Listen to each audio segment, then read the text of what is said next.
C'est tous les jours de manche. Salut Arnaud. Salut. Arnaud de Manche est avec nous. Bonjour à tous. Aujourd'hui, c'est ma dernière chronique de la saison.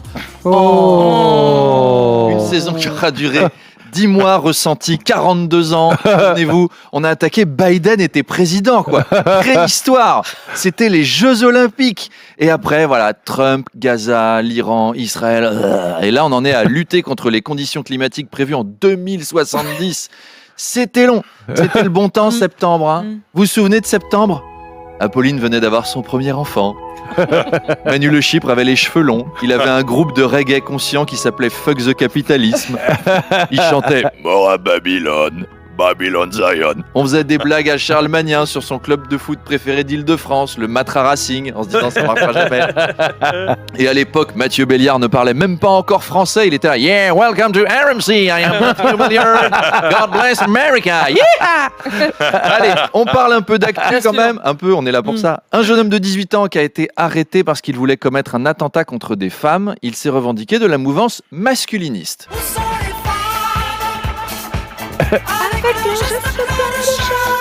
Eh bien, les femmes ne sont pas avec les masculinismes, justement. Non. C'est même tout leur drame à ces gars-là. Ils vivent très mal le fait d'aller à la salle de sport 5 fois par semaine, mais de rester puceau. C'est bizarre, hein. Curieux, hein. Rester entre mecs musclés et torse nu, ça n'aide pas à rencontrer des filles. Ah, dites donc. Donc, les masculinistes, en gros, ce sont des puceaux frustrés, mais c'est pas anormal d'être puceau à 18 ans. Tenez-moi, par exemple.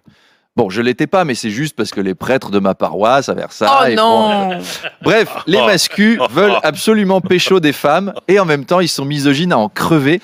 Ils haïssent les femmes et ils veulent être avec elles. C'est fou quand même. C'est comme si Bruno Retailleau essayait de coucher avec des migrants algériens. Oh. Et il voulait commettre un attentat terroriste, ce gars-là, comme les islamistes. Et c'est raté. Même les islamistes se font sauter et pas lui, c'est quand même dommage. Fallait oser celle-là, non ? Je l'ai tenté. Et vous l'avez. Allez, Friday Wear, les vacances. Donc les jeunes qui nous écoutent, ne croyez pas de coach masculiniste sur TikTok. L'intérêt du coach, c'est pas que tu séduises des filles, c'est que tu payes des formations. Donc ils font exprès que vous restiez nuls. Commencez par être respectueux et digne de confiance et à l'écoute, ça devrait un peu mieux marcher, les gars. Un point culture, Arnaud, avec les sorties cinéma du moment. Oui, qu'est-ce qu'on va donc aller voir pendant les vacances ? Eh bien, j'ai demandé à un ami de cette rubrique de nous conseiller, Dominique Besnéard. Bonjour.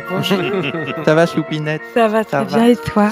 Alors, cette semaine, vous pouvez aller voir le nouveau film de Quentin Dupieux qui s'intitule L'accident de piano.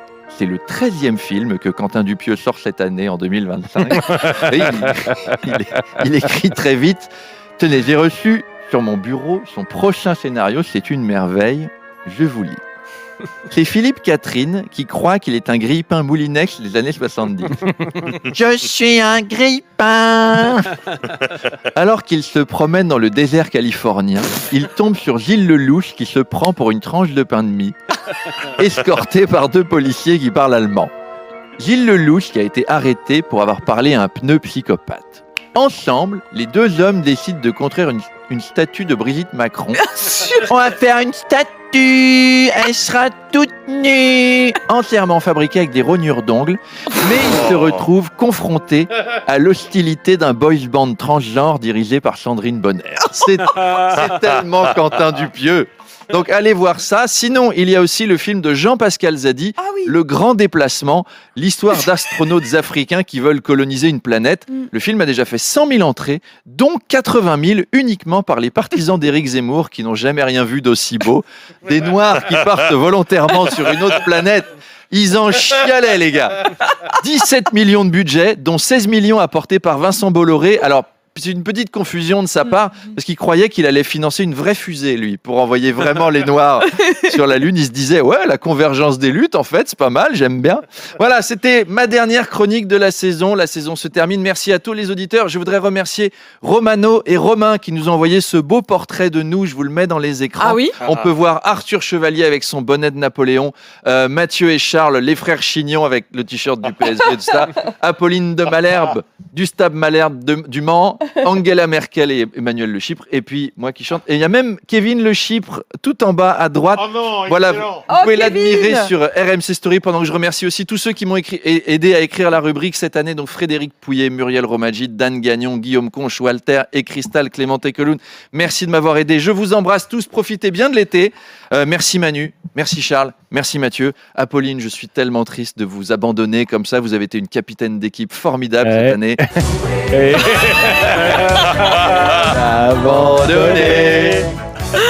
Mais vous m'abandonnez pas complètement, Arnaud. oui. Mais Bonnes oui, vacances sur puisque RMC ce ne Gold sont et que des bonnes vacances et on se retrouve avec grand bonheur le 25 août. Et ouais, je reviens le 25 août. pour Le un an. 25 août. Voilà. Le 25 Nouvelle août, saison. avec grand bonheur d'ici là. Effectivement, ce sera la 4e saison Ouais. d'Arnaud Demanche qui vogue avec Apolline Matin.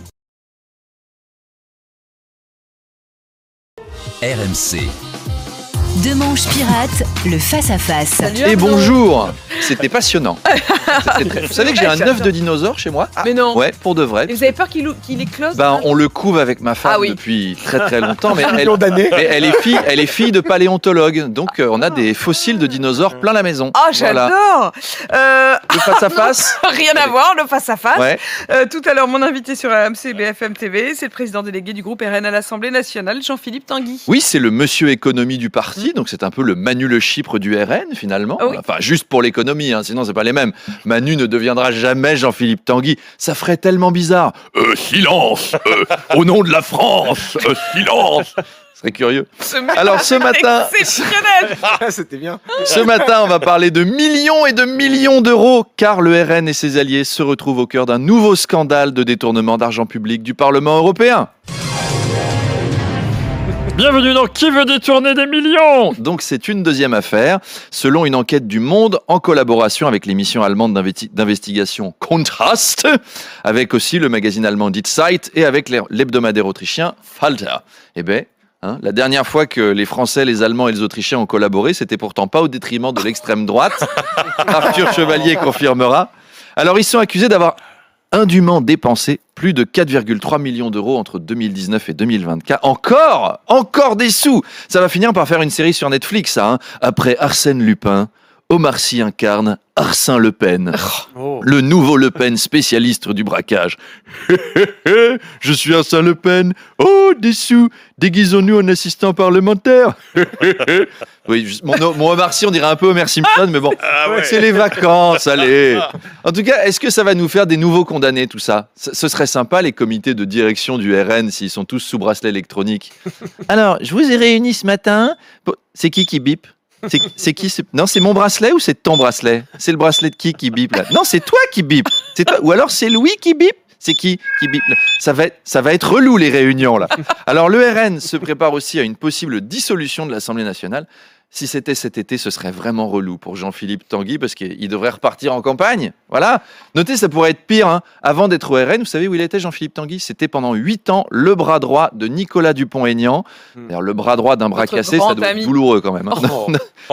Et il a eu la bonne idée de partir. Heureusement pour lui, parce que sinon, ses vacances-là, à 40 ans, ça consisterait à distribuer des cacahuètes à la taverne de Maître Canter de Bar-le-Duc. C'est pour vous. Pour chauffer la salle du grand leader qui a dernièrement lancé vraiment là-bas sa campagne présidentielle. C'est Ah, pas la une blague. caverne de Maître Canter. De Bar-le-Duc. Tu Bar-le-Duc. parles d'un mois de juillet pour Jean-Philippe Moi, Tanguy. je trouve qu'un jour, on devrait quand même aller faire une petite déloc Une petite photo, chez Maître ouais, Canter chez de Maître Bar-le-Duc. Canter à On leur doit Bar-le-Duc. bien ça quand même. On y va quand ils veulent.